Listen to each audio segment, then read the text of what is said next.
So we'll see a small program. I'll open up a notepad.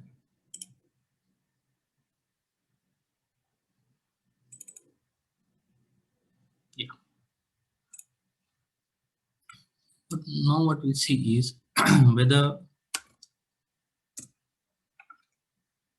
to check whether my Java version is being installed here or not. Right. So for that, what I'll do is I'll check my location of Java. You can see here right now I'm using 1.8 version, that is JDK 8. You can go for 8 or 7 both.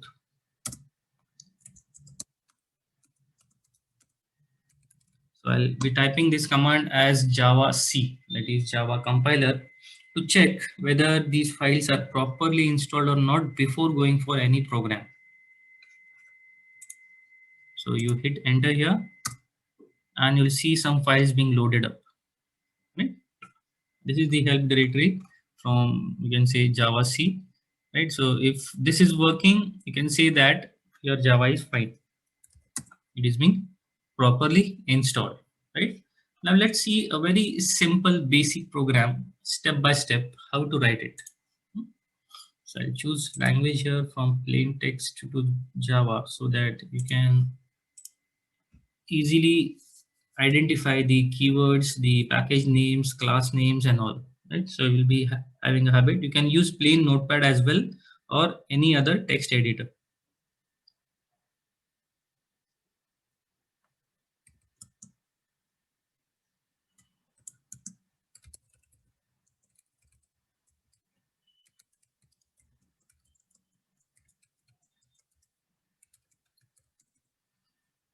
So we start here.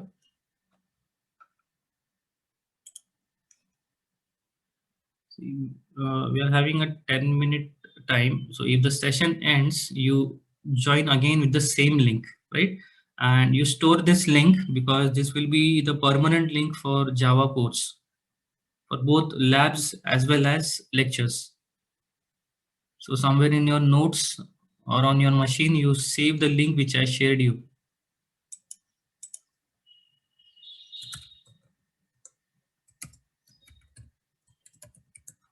So whenever we write a program, we start with class keyword and the main syntax. So while writing main, we'll write it as public static void main.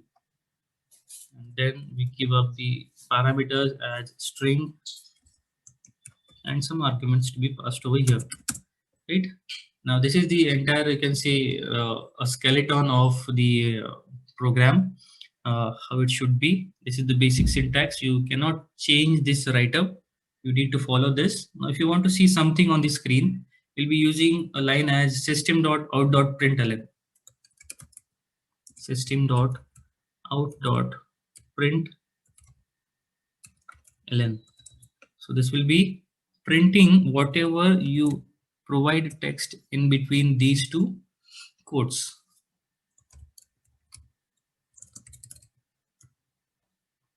And ending with a semicolon. Right? So we'll save this. Now, as per the naming conventions required in Java, what you need to do is you need to write your class name and your file name both same. So my class name here is Hello World with H capital and W capital. So I'll be saving it in the same way, .java. The path to be saved,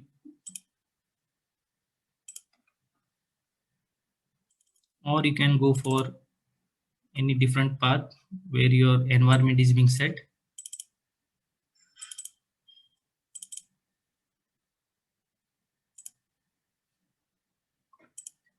If there are permissions to save on C drive, I think this I've not set for the C drive, but let's check it. At least we will be getting the environment, working environment of Java. So for compilation, what do we have is Java C, your file name .java.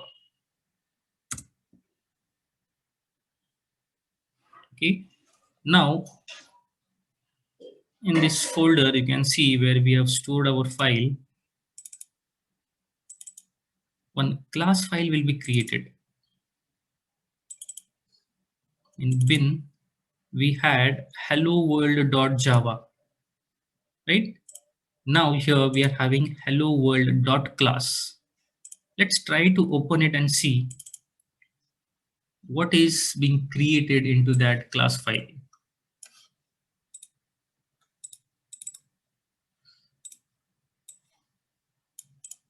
See here, this is the code what we have created in hello world.class.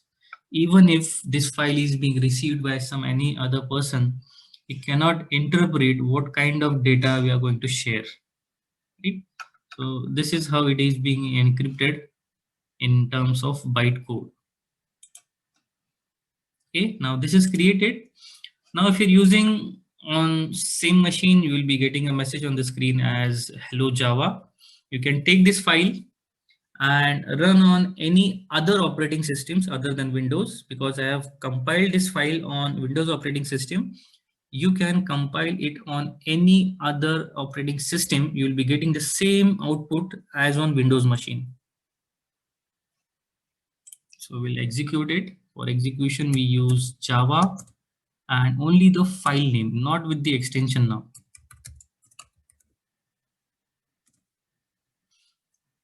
Right, so it is not having permissions to run my file from your C. So what I'll do is I'll be changing my path of JDK. So to change it, you have to go to your properties of my computer. On advanced system settings, then on environment variables, right? Here you will be having two variable settings, one for your user and one for your entire system. So you can change for both. Yeah, for different WT experiments, I was having first to store my JDK path. You can see here, right? So this is where my C programming is being stored. And as per the system settings, I'm not having any permissions to store on C drive, but for WT experiments, we were using this path where we stored our programs, right? So here, by separating it with colon, semicolon, you can change your environment path from C drive to D drive, right? That means your entire software of JDK will be installed on C program files, Java JDK bin, and your program and your class files will be stored on the path which you have given here, as in here DWT experiments. So all your Java files will be stored on this path. Okay, so I'll change this path later on. As of now, for just for a homework purpose, you can focus on this program, right? So this is nothing but the keyword, right, defined by the system itself to define a class. This we can call it as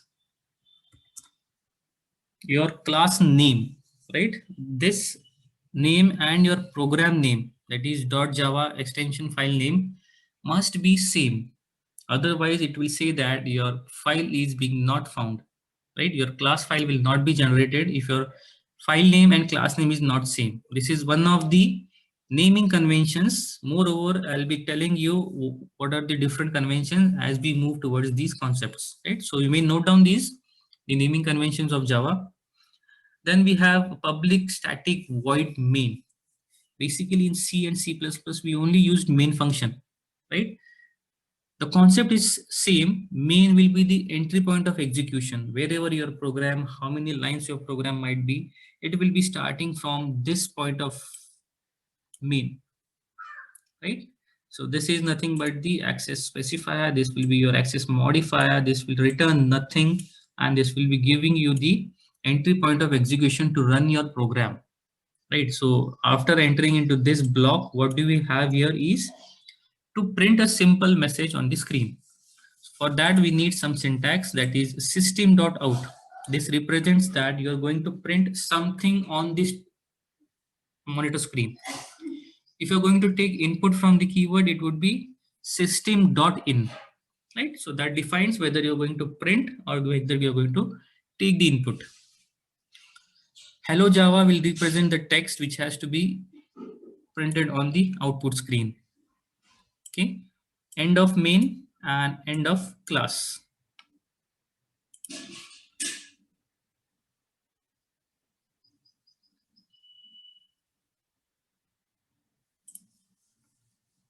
Okay, so this was all about the basic fundamentals and a simple structure of Java program.